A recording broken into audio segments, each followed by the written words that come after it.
আসসালামু আলাইকুম প্রিয় বন্ধুরা, আশা করি সবাই ভালো আছেন। আলহামদুলিল্লাহ, আপনাদের দোয়া আমিও অনেক অনেক ভালো আছি।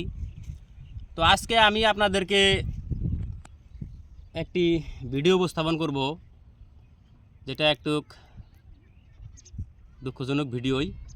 তো সেই ভিডিওটা হলো, আমি এই মুহূর্তে আছি সুয়াপাতা পার্ট 2, পার্ট 3 এবং পার্ট 5-এর বৃহৎ অংশ এক সময় নদী ভাঙ্গা নিছে, সেই চরে উপস্থিত আছি। ক্যামেরাম্যানকে আমি একটা প্রথমে অনুরোধ জানাই, আপনি প্লিজ প্রথমে এই নদীর থেকে বিশাল এই চরটা, যে চরটা মানে একসময় মানুষের বসতি আছিল, ভালো করে দেখায় দেন আর কি। এখন তো ভেঙে গেছে।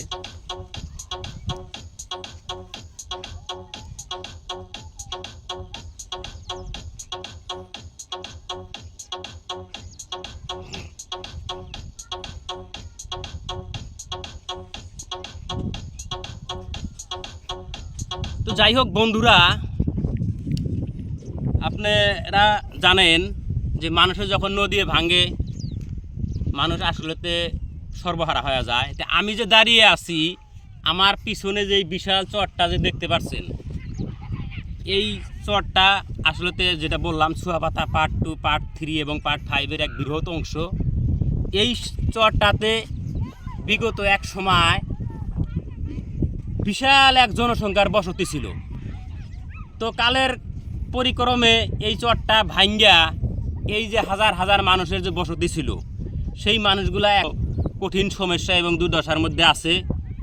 এখন এই মানুষগুলা নিশ্চয় সর্বহারা হয়ে গেছে। যেই মানুষগুলা নাকি এই মাটিতে বসবাস করছে এবং বিভিন্ন আবাদ ফসল এগুলা করে শান্তিতে ছিল, এবং কি এখানে স্কুল, সরকারি যে অঙ্গনাবাড়ি, বিভিন্ন প্রতিষ্ঠানও আছিল। এখন এই মানুষগুলা যেহেতু নদী ভাঙ্গা নিছে, মাটি সম্পত্তি ঘর বাড়ি সব হারা হয়ে গেছে, এখন এই মানুষগুলা নিশ্চয় আপনারা আপনাদের সাধারণ জ্ঞান মতে বিভিন্ন শহরে যায় কেউ কাম করে, বা হয়তো অন্য জায়গায় স্থানান্তরিত হয়ে গেছে। এই মানুষগুলার বিভিন্ন কষ্টে আছে নিশ্চয়। তো আমি আশা রাখি যে আপনারা এই ভিডিওর মাধ্যমে নিশ্চয় এই যে বিশাল জনসংখ্যার একটা অংশ হয়তো বিভিন্ন জায়গায় যে যা বাড়িঘর করছে, সেখানে হয়তো থাকার একটা জায়গা পাইছে, কিন্তু নানান কাজ কাম বা চলাফেরার কঠিন সমস্যার মধ্যে আছে। তা আমি একটা নিবেদন করব যে আপনারা এই নদী ভাঙ্গা মানুষগুলা যে যেখানে গেছে, সবাই একটু তাদের প্রতি সহানুভূতি হবেন এবং সহনশীল হবেন, যাতে যে কোনো এক প্রকারে আপনারা তাদেরকে একটু সহযোগিতা করতে পারবেন। হয়তো তারা হয়তো এখান থেকে ভাঙ্গা চুইরা যায় নিশ্চয় একটা জায়গায় স্থান নিছে, কিন্তু সেখানে কর্ম সেরকম সুবিধা নাই, পরিয়াল পরিজন নিয়ে নিশ্চয় বিভিন্ন একটা কষ্টের মাধ্যমে থাকে। আপনাদের ছোটোখাটো অনেক সাহায্য করার ব্যবস্থা আছে। একটা কেউ কামের সন্ধান দিলেন বা তাদের প্রতি একটু সহানুভূতি হইলেন, যে তারা যাতে মানে এইখান থেকে যে বাড়ি ঘর মাটি সম্পত্তি সব নদী বক্ষণ করে নিছে, এরপরে যে মানুষগুলা বাইসা আছে, যাতে এই মানুষগুলা একটু মানে আপনাদের সহযোগিতা এবং সহনশীলতায় পুনরুজ্জীবিত হয় এবং একটু বসবাস করার একটা সক্ষমতা তাদের ভিতরে ধারণ করতে পারে।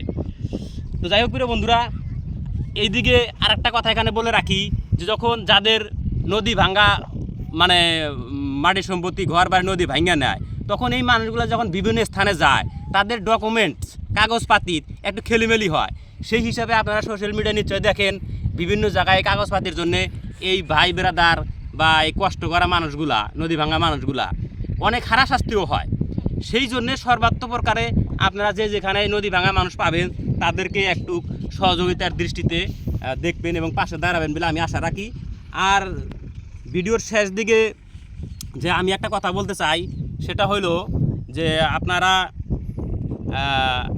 একটা জিনিস খেয়াল করবেন, যখন এই জমিটুক এখন চর উঠে গেছে, এই জমিটুক এই বিশাল পরিমাণের এই মাটির এরিয়াটা যখন আবাদযোগ্য হব, আমি একটা দৃঢ় বিশ্বাস রাখবো এবং আপনাদের কাছে আমি সবিনয় অনুরোধ করি যে এই মাটিগুলা যেহেতু চর পড়ছে, আর চর চাপড়ের নিয়ম নদী ভাঙার পরে হয়তো 100 বছর পরে হোক, 200 বছর পরে হোক, বা 10 বছর 20 বছর পরে হোক, সেই মাটিগুলা কিন্তু ওঠে, আবারও মানে আবাদযোগ্য হয়।